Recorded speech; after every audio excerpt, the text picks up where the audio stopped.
They have such ownership and love for this show. Yeah. I really, really am so grateful to the universe that the fans love what we did. You better not be. Oh, but I am. Nope. Retracted.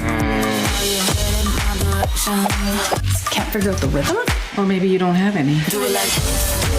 We're gonna need a secret handshake. You ready? High five, bring it down. And then jazz hands if we have time. Sure. Get a load of this motley crew. I'm not sure how to teach these kids. I still get a little woozy around some procedures. The original Scrubs series was a hit that ran for 9 seasons, ending in 2010. The show's creator, Bill Lawrence, had been working on a revival in recent years, finally managing to pull it off when the ABC network announced the show's return in 2025. Now, 17 years after the debut of Season 9, Season 1 of the revival begins with much of the original cast in tow. Most notably, the star, executive producer, and director of the revival's pilot episode, ZACH BRAFF, who returns as an older and somewhat wiser, but eternally quirky John Dorian, best known as JD. Judita Da Silva, Arise Play, Nigeria. Now, with any revival of a well-known or popular series, there's always the challenge of showing evolution, which gives purpose to the show's return, but also tapping into nostalgia, which shows what made the show popular in the first place.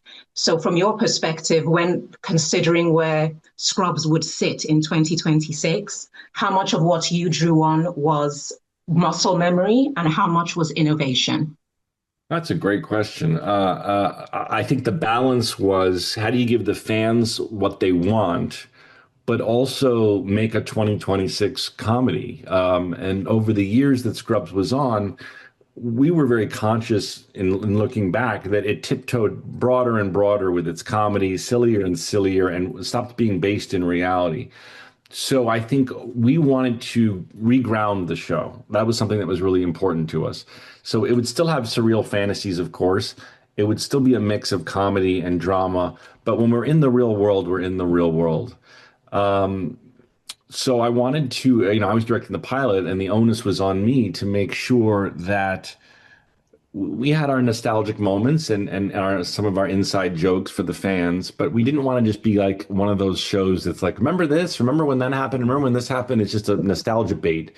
We wanted to, even if the fans don't always love it at first, because change is hard for everyone, we said this is some things you know and love, but also here are some new people. Here in 2026, there's going to be an HR woman, because there are HR people more involved these days.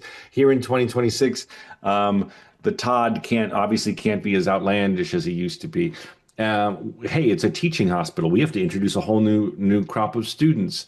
So it was a balancing act of giving the fans what we knew they wanted, but also saying, hey, in order to tell you a modern story, we have to make some changes. The undeniable chemistry between actors ZACH BRAFF and Donald Faison, playing the characters of the then resident doctors JD and Turk, created one of television's best loved and long-running romances, and it forged a true friendship both on and off screen between Zach and Donald. But what led the show to ending its original run had to be addressed this second time around. That way the creators, writers, and actors could ensure that the revival would have something new to say, giving the show staying power while holding on to the characters and characteristics that originally made it a success. If your dream is to be a mediocre doctor, mission accomplished. Dr. Cox, I'm gonna need you to go ahead and bring it down. Don't I get 3 strikes? You have 900 strikes. Those interns need somebody to do for them what I did for you. Hey, you can do this. And she's gonna nick that artery. No, she's not. Is it on my face? No. And more drama in 3, 2, 1. This job is really rough. We do the most good we can in a single shift. I don't know how we do this. We'll figure it out. But even bouncing off that, when you look at the character of JD, we've seen him go from a resident doctor to now a chief. But when you know that the audience loves him and Turk so much because of their lovable immaturity, but now they occupy a position that requires maturity, how did you, as an actor, moderate your performance so you show someone that's narratively credible but performatively consistent? Yes, great. God, you're a great interviewer. I want to do all of these interviews with you. The answer is that I very consciously said that for the most part, the silliness between the bromance would be between Donald, Turk, and I. Not to say it doesn't bleed over, but when Donald and I are best friends in real life. We really are that silly. We act like little boys around each other. But in this case, when they can be silly on their own, when it comes time to teaching, when it comes time to life and death situations, they drop in, and they are amazing teachers. They are amazing doctors. The premise of the show only works if these men and women are great at what they do.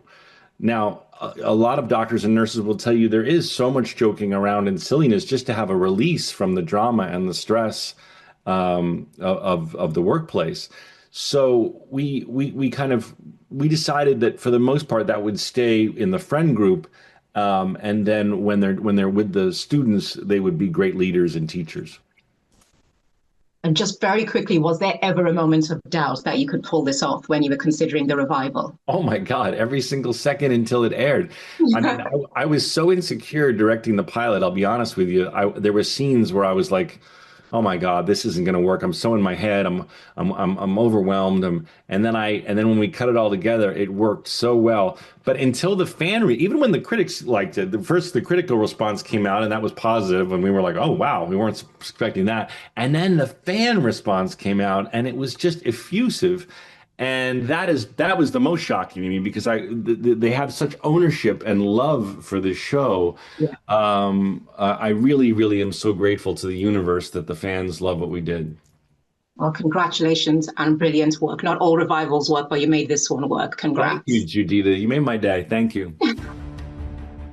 And so, with new cast members joining the show as regulars, and old cast favorites returning to reprise their roles, including Sarah Chalke as Dr. Elliot Reed, Judy Reyes as Nurse Carla Espinoza, and the inimitable John C. McGinley as Dr. Cox, the medical, comical world of Scrubs is recaptured, with new stories to tell and a new generation to entertain.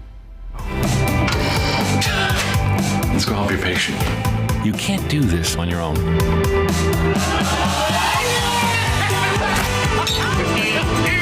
Every doctor wants their hero moment.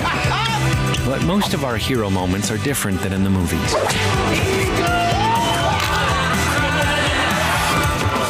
I think it might be time to retire, Eagle. Never.